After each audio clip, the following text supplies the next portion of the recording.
My name is Rodney, and this is why I backed Bernie Sanders. When I was 4 years old, my mother carried myself and 3 sisters thousands of miles from war-torn El Salvador to seek asylum in los Estados Unidos. Living undocumented in the U.S. for years forced many challenges on us, but it also taught us to value those in power who fight for human and immigrant rights. With their assistance, my family eventually gained residency and the ability to live in the United States without fear. Bernie's own immigrant family story is not all that different from mine, but his efforts are unmatched when it comes to fighting for any of us who call the United States our home. The United States remains the only first world power that does not provide health insurance as a right to all citizens.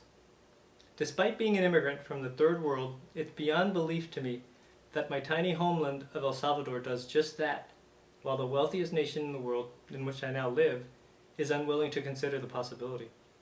This is especially daunting to me, as I was recently diagnosed with multiple sclerosis and have no health insurance on which to depend.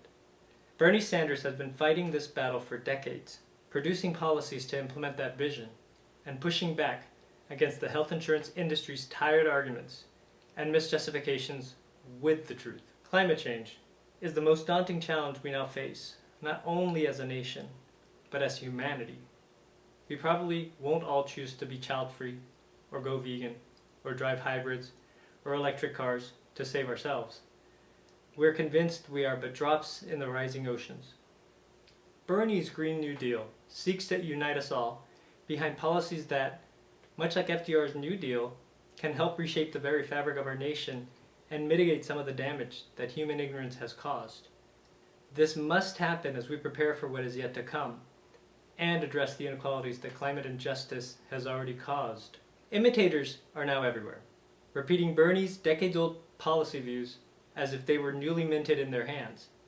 But there's only one original, and his record proves it, every time. In Congress, Bernie's actually known as the Amendment King, though one would never know, since he'll often remove his name to avoid partisan strife among his peers.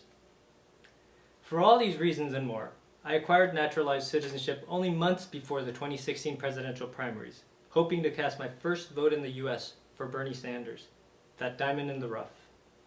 I intend to do the same in 2020, and I invite you to visit berniesanders.com to discover all the reasons why Bernie is the best vote for the future of America. Thank you.